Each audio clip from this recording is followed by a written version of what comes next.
बचपन का प्यार कभी भूल नहीं जाना रे जानू मेरी जान मन बचपन का प्यार कभी भूल नहीं जाना रे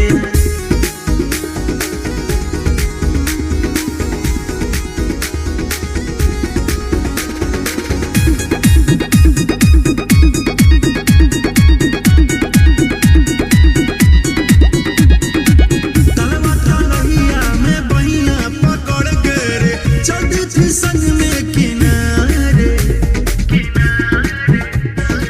छोटी उमरिया में गरजे बिजुरिया तो छुप जाती थी आके आड़े छोटा छोटा बाल तेरा उसमें बुरा हाल तेरा याद करो जानू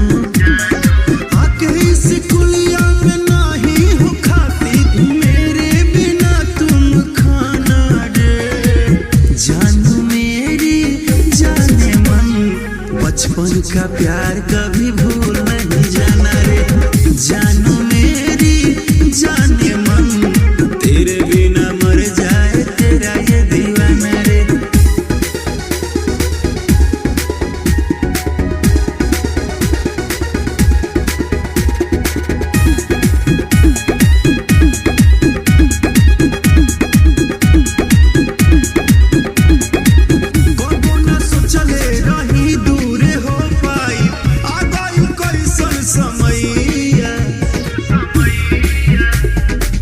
कैसे राकेश के भुला जइबू बे दादा पढ़ला साथ में पढ़ाइया